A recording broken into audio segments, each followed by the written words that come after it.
अस्सलाम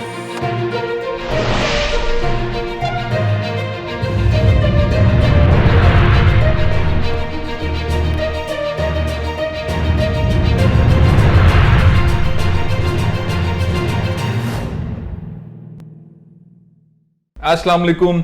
मुत्तहिदा कौमी मूवमेंट ने जबरदस्त मुतालबा किया है, आंखें दिखाई हैं, लोकल गवर्नमेंट इंतखाबात करवाए जाएं। बहुत सारे कराची के मसाइल बताएं, बहुत सारे मसाइल बताएं, कुछ ठीक भी हैं, कुछ सियासत भी है, लेकिन मुत्तहिदा कौमी मूवमेंट ने दबंग किस्म का फैसला किया है और अब उन्होंने कहा है सबर अब नहीं कर सकते। अब देखते हैं सबर नहीं कर सकते तो कहां तक जाएंगे। लेकिन पाकिस्तान पीपल्स पार्टी ने वही जवाब दिया, हम लोकल गवर्नमेंट इंतखाबात नहीं करवा रहे।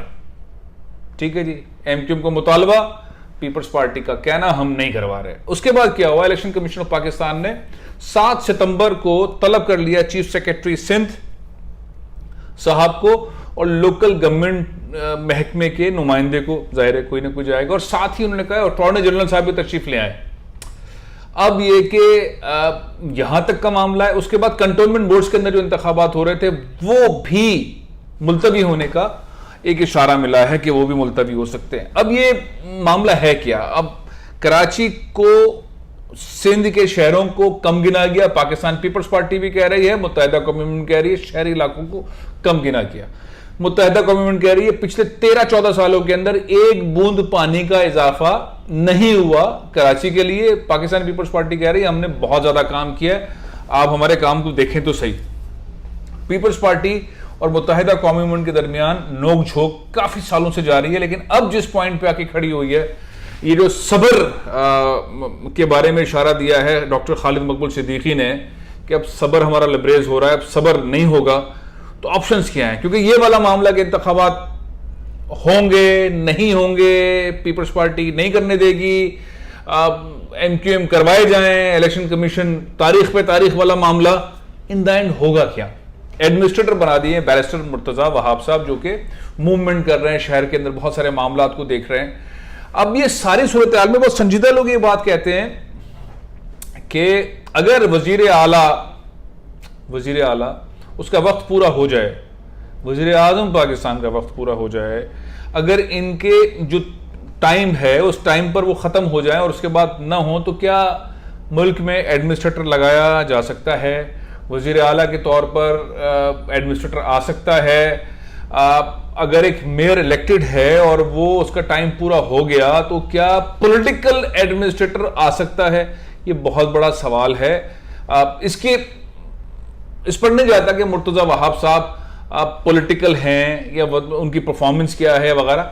मैं उनकी शख्सियत, जो उनकी बैरिस्टरशिप है, सेनेटर रहे हैं, महकमों को चलाते रहे हैं, उनके ऊपर बहुत सारे इल्जाम आते हैं करप्शन के, मिसमैनेजमेंट के वगैरह के, लेकिन मैं समझता हूं कि एक अच्छे इंसान है और एफर्ट कर रहे हैं कराची के मामला को ठीक करने की। लेकिन जो उनका इंतखाब हुआ है और जिस तरह से अब सिस्टम चल रहा है, यानी कि इंतखाबात नहीं होंगे और मुर्तजा वहाब चलाते रहेंगे एज ए एडमिनिस्ट्रेटर कराची के मामला को, ये अब जो है वो ना मुस्तफ़ा कमाल मान रहे हैं इस बात को, ना खालिद मकबूल सिद्दीकी मान रहे हैं इस बात को, ना डॉक्टर फारूक सत्तार मान रहे हैं इस बात को, ना जमात इस्लामी मान रही है इस बात को, ना गवर्नर सिंध इसको मान रहे हैं, पीटीआई भी नहीं मान रही है और अपोजिशन लीडर हलीम आदिल शेख भी नहीं मान रहे, और बहुत सारी और छोटी मोटी पार्टियां जो सिंध की हैं वो नहीं मान रही हैं कि ये तरीक़ेकार ठीक नहीं है, इंतखाबात करवाए जाएं, लोकल गवर्नमेंट इलेक्शंस होने चाहिए। अब इसमें जो रुकावट है, क्यों नहीं हो रहे, वो है सेंसस। उस पर सबको एतराज है। कराची के लोग कितने हैं, कराची में लोग कितने रहते हैं? जो आखिरी सेंसस हुए उसके मुताबिक कराची में 1,60,00,000 के करीब लोग रहते हैं, लेकिन जब चीफ जस्टिस ऑफ पाकिस्तान जनाब जस्टिस गुलजार अहमद साहब ने बहुत खुलकर कहा कि कराची की आबादी 3-3.5 करोड़ से ज्यादा है, तो यहां वसाइल का मामला है। फिर अगर ये सेंसस होते हैं तो फिर हल्का बंदियों का मामला है, फिर हल्का बंदियों का मामला का मतलब है कि काउंसलर्स में इजाफा होगा, बहुत सारी चीजें बदल जाएंगी, हल्के बदल जाएंगे, एमएनएस एमपीएस के मामला बहुत सारे बदल जाएंगे, ज्यादा सीट्स हो जाएंगी कराची की, और अगर शहरी सिंध की सीट्स ज्यादा हो जाती हैं तो फिर एमक्यूएम ये गुमान रखती है कि उनकी सीटों में जब इजाफा हो जाएगा तो वो पीपल्स पार्टी को हुकूमत में आने से रोक सकते हैं। तो अब ये वाला मामला है कि लोकल गवर्नमेंट का ताल्लुक, इनडायरेक्टली ताल्लुक जो है वो सेंसस के साथ है। अब सेंसस करवाए जाएंगे, सेंसस के लिए जो बजट अभी आया है उसमें पैसे रखे गए हैं और हल्का बंदियों के लिए पैसे रखे गए हैं, मुतालबात वफाक ने मानने हैं, फिर ये सारी चीज़ों को घूम फिर के एक और पीछे इसकी आड़ में सारा सिस्टम चल रहा है। वो है 18वीं तरमीम, हमारी मर्जी, 18वीं तरमीम में हमें इख्तियारात हैं। तो बहुत सारे ऐसे मामला हैं जो पेचीदा हो गए हैं। पाकिस्तान पीपल्स पार्टी चाहती है कि इसी तरीके से गुजारा जाए वक्त, सीएम भी अपना हो, जाहिर अपना ही है मुराद अली शाह साहब, एडमिनिस्ट्रेटर अपना हो, नीचे ब्यूरोक्रेसी भी अपनी है, उसके नीचे जिले निज़ाम भी अपना है, वफाक से फंड आए अपने पास ही रहे, अपने हिसाब से खर्च हो, नीचे खर्च जहां करना हो वहां करें, वहां ना करें।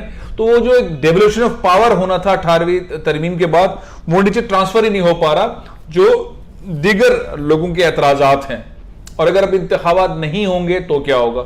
अब एक और मुतालबा जो बहुत ग्राउंड रियलिटीज के साथ है, मेरा ख्याल है पीपल्स पार्टी को इसका जबरदस्त अंदाज में जवाब देना चाहिए। जो मुस्तफ़ा कमाल भी कह रहे हैं, वो खालिद मकबूल सिद्दीकी भी कह रहे हैं, वो डॉक्टर फारूक सत्तार भी कह रहे हैं, वो जमात इस्लामी भी कह रही है, वो पीटीआई के सारे हलीम आदिल शेख भी कह रहे हैं, तो गवर्नर सिंह भी कह रहे हैं, सभी पीटीआई के तमाम लोग कह रहे हैं कि अगर आपने काम किया है इन 13 सालों में और आप कराची में नहीं कर सके हैं और वो पैसे मिसिंग हैं, तो आपने लाड़काना में किया है, नवाबशाह में किया है, खैरपुर में किया है, सक्कर में किया है, मीरपुर खास में किया, थर में किया, वो आप काम दिखा दें, फिर पैसा खर्च हुआ है वो दिखा दें। अब पीपल्स पार्टी दिखाएगी कैसे, उसको दिखाना है। और बड़े ज़बरदस्त किस्म के उनके पास तर्जुमान हैं, बेहतरीन किस्म के वजीर हैं, नए वजीर बहुत सारे आ गए हैं, बहुत सारे नए वजीर आए हैं। तो अब पीपल्स पार्टी को वो सारा कुछ दिखाना भी है। यहां आके दो चीज़ों के ऊपर आके मामला रुकेगा। एक तो इंतजार करना पड़ेगा 7 सितंबर को इलेक्शन कमीशन ऑफ पाकिस्तान के अंदर क्या मामला होता है, सिंध के नुमाइंदे, सिंध के चीफ सेक्रेटरी क्या कहते हैं, अटॉर्नी जनरल से मावनत मांगी है इलेक्शन कमीशन ऑफ पाकिस्तान ने, उसके ऊपर मामला क्या होता है इंतखाबात के हवाले से। अगर कंटोनमेंट बोर्ड के इंतखाबात आगे हो जाते हैं तो फिर क्या होगा, क्योंकि वहां तो कैंपेन चल रही है। साथ ही पीपल्स पार्टी से जो बात की जा रही है, तुमने कराची को कुछ नहीं दिया और सिंध में भी कुछ नहीं किया। पीपल्स पार्टी कि बेहतरीन जो तर्जुमान है वो परफॉर्मेंस रिपोर्ट लाके दिखा सकते हैं कि हमने लाड़काना में सीवरेज का सिस्टम ठीक कर दिया, पानी का सिस्टम ठीक कर दिया, पार्क ठीक कर दिए, सड़कें ठीक कर दी। उसके बाद मीरपुर खास है, सक्खर है, खैरपुर है, बहुत सारे और शहर हैं पाकिस्तान पीपल्स पार्टी जहाँ पर जो पीपल्स पार्टी के गढ़ हैं वहाँ की परफॉर्मेंस, और जहाँ पीपल्स पार्टी वीक है वहाँ की परफॉर्मेंस उसके साथ। नहीं तो ये जो सबर की धमकी दी है कि सबर लबरेज हो गया है, खालिद मकबूल सिद्दीकी का सबर लबरेज हो गया है, मुस्तफ़ा कमाल साहब का पहले से हुआ वो ये कैंपेन चला रहे हैं, वो भाग दौड़ कर रहे हैं। उन्होंने कहा था मुहर्रम के बाद मैं बहुत बड़ी रैली निकालूंगा, सिंध गवर्नमेंट के खिलाफ होगी, हम सिंध गवर्नमेंट को नहीं रहने देंगे। तो ये दो सबर हो गए। मुस्तफ़ा फारूक सत्तार साहब वैसे ही अवेलेबल हैं, वो तो कह रहे हैं कि भाई मैं साथ मिलने को तैयार हूँ, ये चीज़ें होंगी, तो वो साथ मिल गए। पीटीआई के अंदर तो सबर है ही नहीं, वो बहुत एग्रेसिव मोड में है, वो आईजी को भी हटाना चाहते हैं, वो सबके खिलाफ करते हैं। तो पीपल्स पार्टी के खिलाफ एक ग्राउंड पूरा बन गया है। अब अगर पीपल्स पार्टी को इससे निकलना है कि हम इंतखाबात नहीं करवाएंगे और हम ऐसे ही चलेंगे जिस तरह के वो चलने के मूड में वो चलेंगे भी इसी तरह से, तो क्या वो परफॉर्मेंस दिखाएंगे अपनी? तो परफॉर्मेंस दिखाएंगे तो फिर लोगों को यकीन आएगा कि हाँ पाकिस्तान पीपल्स पार्टी ने काम किया है, पाकिस्तान पीपल्स पार्टी ने सीवरेज का काम किया है, सड़कें बनाई हैं, ये बनाई, जो भी पैसा खर्च हुआ है, जो 12,000 अरब रुपए के बारे में कहा जा रहा है कि पैसे खर्च हुए हैं, उसकी परफॉर्मेंस रिपोर्ट देंगे। नहीं तो ये मामला आगे खतरनाक हद तक जा रहा है। तमाम धड़े एमक्यूएम के पिछले वाले और पीटीआई एक पेज पर आ चुके हैं, और अगर सबर वाकई लबरेज हो गया है तो फिर देखें आगे क्या होता है। क्या ये कैंपेन, ये जो मुहिम है उसमें मुस्तफ़ा कमाल एमक्यूएम एक साथ चलेंगे, फारूक सत्तार भी पीछे खड़े होंगे, पीटीआई भी पीछे खड़ी होगी, जमात इस्लामी भी साथ खड़ी होगी, और ये एक खतरनाक किस्म का महाज पीपल्स पार्टी के लिए बन जाएगा।